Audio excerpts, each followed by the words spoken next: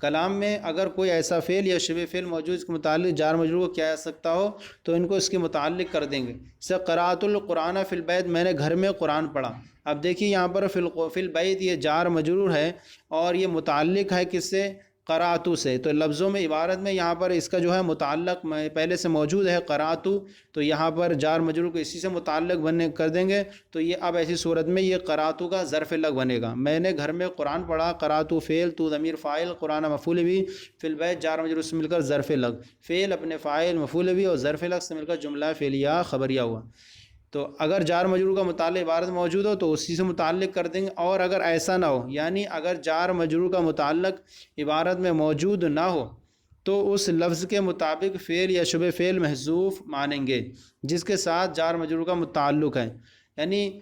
جار مجرور کا تعلق جس کے ساتھ ہو رہا ہے تو ہم اسی کے حساب سے جار مجرور کا متعلق کو محذوف کو نکالیں گے. اب اگر وہ تثنیہ بننا ہے تو تثنیہ کے حساب سے نکالیں گے، اگر وہ جمع بننا ہے تو جمع کے حساب سے نکالیں، اگر وہ واحد بننا ہے تو واحد کے حساب سے نکالیں گے. جیسے آپ نے اوپر کی مثال میں دیکھا الولد فی الدار میں ہم نے فی الدار کا یہ جار مجرور متعلق ہوگا ایک متعلق سے، اور یہ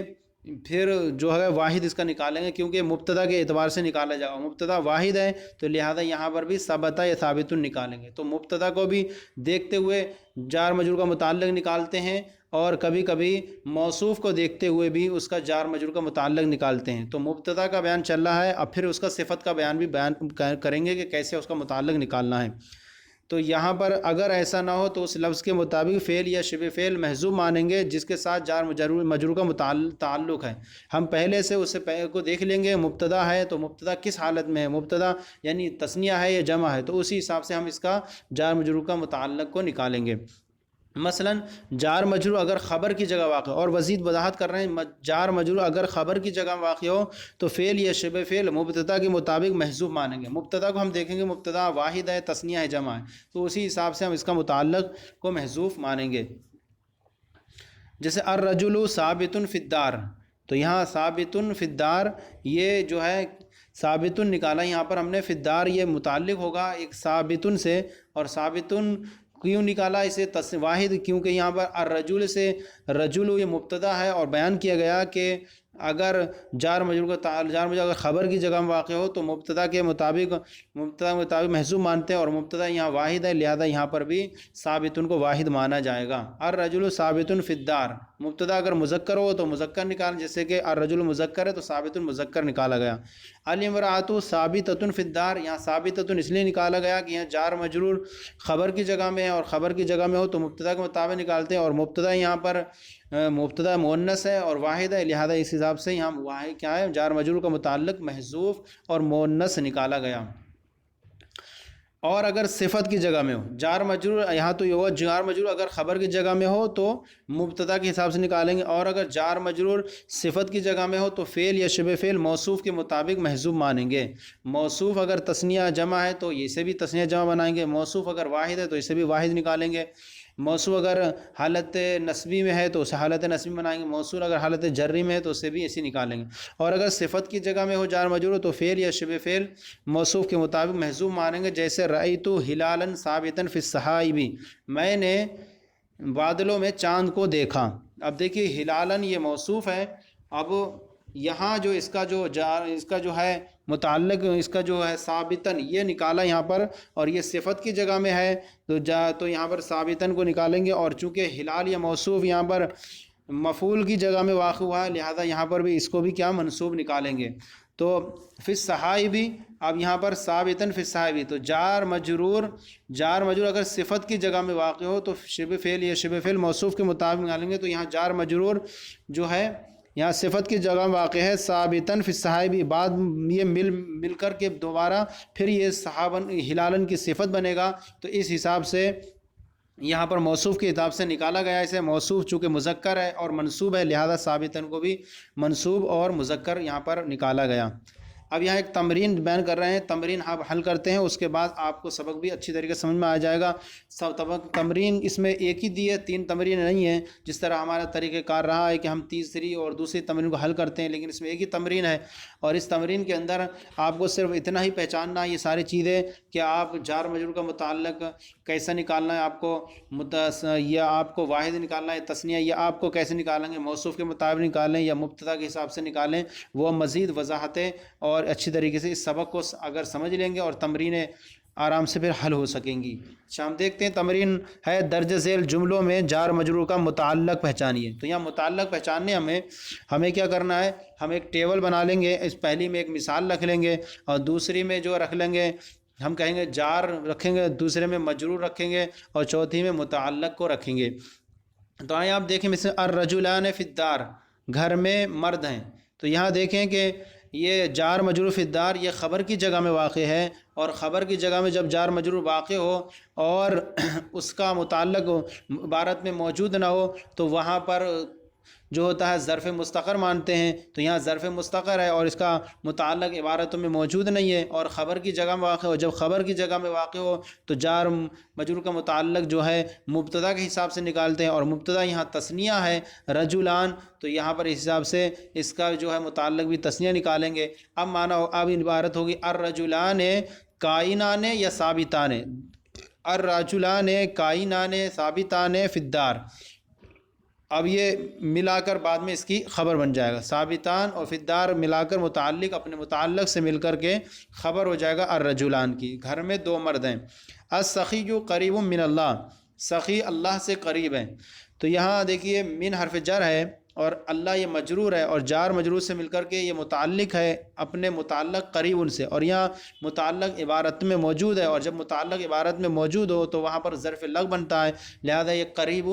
یہ متعلق کا یہ ظرف لگ بنے گا، اور پھر اس قریب اپنے جار مجرور سے مل کر کے بعد میں یہ اس کے السخی کی خبر بنے گا۔ تو اب کہیں گے السخی مبتدا، قریب صفت مشبہ ہوا ضمیر پوشیدہ فاعل، اور من اللہ من حرف جر، جار اللہ کا جار مجرور، جار مجرور سے مل کر کے متعلق ہوا، قریب متعلق کے متعلق اپنے متعلق سے مل کر کے خبر ہوئی السخی مبتدا کی، مبتدا اپنی خبر سے مل کر جملہ اسمیہ خبریہ ہوا۔ الطالبات فی الغرفۃ، طالبہ جو ہیں کمرے میں ہیں، اب یہاں فی الغرفۃ یہ خبر کی جگہ میں ہے اور یہاں پر اس کا متعلق عبارت میں موجود نہیں ہے، لہذا یہ ظرف مستقر بنے گا۔ اب جب ظرف مستقر ہے تو ظرف مستقر میں اب یہاں ہم یہ دیکھیں گے کہ جار مجرور اگر خبر کی جگہ میں واقع ہو تو وہاں پر متعلق جو ہے مبتدا کے حساب سے نکالتے ہیں کہ مبتدا اگر واحد ہے تثنیہ ہے جمع ہے، تو ہم یہاں دیکھتے ہیں طالبات یہاں پر جمع ہے، تو لہذا ہم یہاں پر اس کا جو متعلق ہے وہ بھی جمع نکالیں گے۔ اب نکلے گا الطالبات کائنات یا ثابتات، الطالبات ثابتات فی الغرفۃ، ثابتات یہ اپنے جار مجرور متعلق سے مل کر کے پھر یہ خبر بن جائے گا الطالبات کی، مبتدا اپنی خبر سے مل کر جملہ اسمیہ خبریہ ہوا۔ الرجال فی المسجد، الرجال فی المسجد مرد مسجد میں ہیں، اب یہاں پر بھی دیکھیں کہ فی المسجد یہ جار مجرور سے مل کر کے متعلق ہے اور اس کا متعلق عبارت میں کہیں پر موجود نہیں ہے، لہذا یہاں پر ظرف لغ نہیں ہوگا بلکہ ظرف مستقر ہوگا، اور جب ظرف مستقر جب بنے تو وہاں 2 صورتیں ہوتی ہیں کہ جار مجرور کو ہم متعلق بنائیں تو متعلق جس کا بنائیں گے اس میں یہاں دیکھیں گے کہ جار مجرور اگر خبر کی جگہ میں واقع ہو رہا ہے یا صفت کی جگہ میں واقع ہو رہا ہے، تو یہاں پر ہم دیکھتے ہیں کہ جار مجرور خبر کی جگہ میں واقع ہے، اور جب خبر کی جگہ میں ہو تو وہاں اس میں جو ہے مبتدا کے مطابق لاتے ہیں، اور مبتدا یہاں پر الرجال جمع ہے تو لہذا اس حساب سے یہاں پر اس کا متعلق جو ہے جمع لے کر آئیں گے۔ اب ایسا ہو جائے گا الرجال ثابتون فی المسجد، ایک صورت یہ ہو گئی الرجال ثابتون فی المسجد، اور چونکہ اس حساب سے دیکھیں کہ الرجال یہ جمع مکسر ہے تو اس حساب سے واحد مؤنث بھی لا سکتے ہیں، اس کا متعلق الرجال ثابتۃ فی المسجد، مرد جو ہیں مسجد میں موجود ہیں۔ انا اتعلم فی جامعۃ المدینہ، میں جامعۃ المدینہ میں تعلیم حاصل کرتا ہوں، تو یہاں دیکھیں انا انا جو ہے یہ مبتدا ہے اور اتعلم فعل ہے، اور اس میں انا ضمیر اس کا فاعل ہے، اور فی حرف جر جامعۃ المینہ ترکیب اضافی ہو کر کے مجرور جار مجرور سے مل کر ظرف لغو متعلق، ظرف لغو اس لیے ہے کہ یہاں اس کا متعلق جو عبارت میں موجود ہے، اور متعلق کیا ہے؟ انا اتعلم ہے، فعل ہے، اور جار مجرور جب فعل اگر عبارت میں موجود ہو تو جار مجرور فعل یا شبہ فعل سے متعلق ہوتا ہے، اور یہاں فعل موجود ہے عبارت کے اندر، اور جب عبارت کے اندر متعلق موجود ہو متعلق تو وہاں پر ظرف لغو ہوا کرتا ہے، لہذا فی الجامعۃ المدینہ یہ ظرف لغو ہوگا۔ اب یہ اتعلم فعل انا فاعل فی ظرف لغو، فعل اپنے فاعل اور ظرف لغو سے مل کر جملہ فعلیہ خبریہ ہو کر خبر، انا مبتدا اپنی خبر سے مل کر جملہ اسمیہ خبریہ ہوا۔ نمبر جملہ 6 الصدقات للفقراء، صدقات فقیروں کے لیے ہیں۔ اب یہاں صدقات مبتدا ہے، للفقراء یہ خبر کی جگہ میں، اور یہ جار مجرور ہے، اور جار مجرور جب خبر کی جگہ میں، اور یہاں پر دوسری بات یہ کہ یہاں پر اس کا متعلق عبارت میں موجود نہیں ہے، اور جب جار مجرور کا متعلق عبارت میں موجود نہ ہو تو ظرف مستقر ہوتا ہے، لہذا یہ للفقراء ظرف مستقر بنے گا، اور جب ظرف مستقر بنے تو وہاں ہم دیکھیں گے کہ جار مجرور اگر خبر کی جگہ میں واقع ہو تو مبتدا کے مطابق لاتے ہیں، اور مبتدا کے مطابق متعلق لاتے ہیں، اور مبتدا یہاں صدقات جمع ہے، اور جمع ہے تو اس حساب سے اس کا متعلق بھی جمع لائیں گے، الصدقات ثابتات کائنات للفقراء۔ اب یہ للفقراء اپنے متعلق سے مل کر کے جار مجرور اپنے متعلق سے مل کر پھر صدقات کی خبر بن جائے گا۔ الثمار علی الشجرۃ، قاعدہ 7 نمبر جملہ الثمار علی الشجرۃ، درخت پھل جو ہیں درخت پر ہیں۔ اب یہاں پر علی الشجرہ یہ جار مجرور سے مل کر کے خبر کی جگہ میں واقع ہو رہا ہے، اور یہاں ثمار مبتدا ہے، علی الشجرہ خبر ہے، اور خبر اور یہاں اس کا متعلق جو ہے یہ جار مجرور ہے، جار مجرور کا متعلق عبارت میں موجود نہیں ہے، نہ ہی فعل ہے نہ شبہ فعل، فعل ہے ہی نہیں، اور یہاں پر جب فعل ہے ہی نہیں تو یہاں پر یہ ظرف لغو نہیں بنے گا، بلکہ یہاں پر ظرف مستقر ہوگا، ظرف مستقر ہے تو اب یہاں پر ظرف مستقر میں ہم دیکھتے ہیں کہ خبر جار اور خبر کی جگہ میں واقع ہے، لہذا خبر کی جب جگہ میں واقع ہے تو ہم یہ دیکھیں گے کہ یہاں پر جار مجرور جب خبر کی جگہ میں واقع ہو تو وہاں پر متعلق جو ہے مبتدا کے حساب سے نکالتے ہیں، اور یہاں متعلق جو ہمارا الثمار، ہماری جو مبتدا ہے الثمار یہ جمع ہے ثمر کی اور جمع مکسر ہے، تو یہاں دو صورتوں کے اعتبار سے متعلق کو نکال سکتے ہیں یہاں پر، یعنی الثمار یعنی اس کو ہم نکال سکتے ہیں ثابتات بھی نکال سکتے ہیں، اور ثابتتن بھی نکال دیں کیونکہ جمع مکسر واحد کے مؤنث کے حکم میں ہوتی ہے۔ الثمار ثابتۃ علی الشجرۃ، پھر یہ ثابتتن متعلق اپنے متعلق جار مجرور سے مل کر کے پھر خبر ہو جائے گی، الثمار مبتدا اپنی خبر سے مل کر جملہ اسمیہ خبریہ ہوا۔ جملہ نمبر 8 نظرت الی قمر فی السحائب، میں نے بادل میں چاند کی طرف دیکھا۔ اب یہاں پر دیکھیں کہ یہاں پر دو جو ہیں جار مجرور ہیں، ایک ہے الی حرف جر ہے اور قمرن یہ مجرور ہے، اور فی حرف جر ہے، پھر السحائب بھی مجرور ہے، تو یہاں پر الی اور فی یہ دونوں حرف جر ہیں، اور دوسرا القمر اور سحائب یہ مجرور ہیں، اور دونوں یہ جو ہیں متعلق ہیں کس سے؟ نظرتو سے، کیونکہ یہاں پر عبارت کے اندر اس کا متعلق موجود ہے، اور متعلق جب عبارت کے اندر موجود ہو فعل ہو یا شبہ فعل تو وہاں پر ظرف لغو ہوا کرتا ہے، لہذا یہاں پر یہ دونوں ظرف لغو بن جائیں گے اس کے دونوں۔ نظرتو الی قمر فی السحائب، بادل میں نے چاند کی طرف دیکھا، تو ظرف لغو اول اور سحائب ظرف لغو ثانی، نظرتو فعل اس کا متعلق ہوگا۔ نہی عن الاختصار فی الصلاۃ، نماز میں اختصار سے روکا گیا، نماز میں اختصار سے روکا گیا، تو اب یہاں پر دیکھیں کہ نہیا یہ فعل مجہول ہے اور ان حرف جر ہے، اور الاختصار اس کا مجرور ہے یہاں پر، اور فی حرف جر ہے، پھر الصلاۃ مجرور ہے، تو یہاں پر ہم دیکھیں کہ نہیا یہ ہے اور الاختصار بھی ہے یہاں پر، اور دوسرا ہے یہاں پر فی الصلاۃ، تو ہم کہہ دیں گے کہ یہاں پر الاختصار اور نہیا یہ دونوں پہلے ہم بنائیں گے فی الصلاۃ کو جار مجرور سے متعلق بنائیں الاختصار سے، اور الاختصار کو پھر متعلق کریں گے نہیا سے، تو اب ہوگا الاختصار فی الصلاۃ، فی الصلاۃ یہ جار مجرور سے مل کر کے متعلق ہو جائے گا شبہ فعل، مصدر ہے تو مصدر سے متعلق ہو جائے گا فی الصلاۃ، پھر یہ متعلق پھر مصدر اپنے ظرف لغو سے مل کر کے پھر مجرور ہوگا عن حرف جر، جار مجرور سے مل کر پھر یہ متعلق ہو جائے گا نہیہ فعل سے، اور نہیہ فعل عبارت میں موجود ہے اور یہ فعل ہے تو لہذا یہاں پر اس کا پھر یہ ظرف لغو بن جائے گا۔ تو پہلے بار عبارت میں یعنی الاختصار سے فی الصلاۃ کو پہلے اختصار سے متعلق کریں گے، اختصار عبارت میں موجود ہے اور یہ شبہ فعل سے متعلق ہو جائے گا، پھر شبہ فعل اپنے متعلق سے مل کر کے پھر مجرور عن حرف جر کا، عن حرف جر اپنے مجرور سے مل کر کے متعلق ہوگا نہیہ فعل کا، اور نہیہ فعل عبارت میں موجود ہے اس لیے یہ ظرف لغو بنے گا۔ رأیت زیدن علی الفرسی،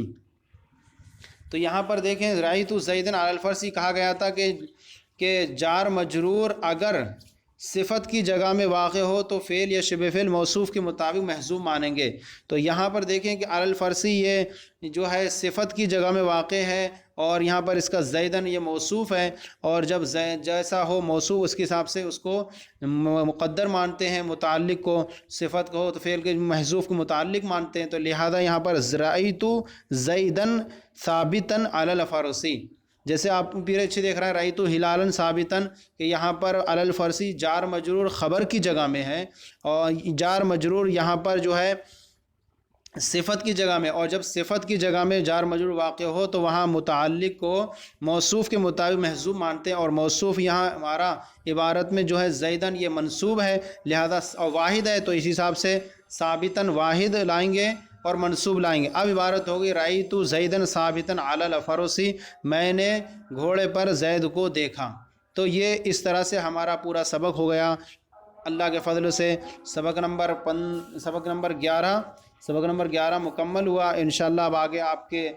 انتظار رہے گا کہ آپ اپنے مشوروں سے نوازیں اور جو کچھ آپ کے دلوں میں جو ہوں وہ اپنی بیان کریں، اگر کچھ کمی لگے تو اس کے بارے میں بھی اپنے کامنٹ اور رائےوں سے نوازتے رہیں تاکہ بہتر سے بہتر مزید اچھا سے اچھا کرنے کی سبق کو کوشش کی جا سکے۔ اللہ تعالی ہم سب کے علموں میں برکت عطا فرمائے۔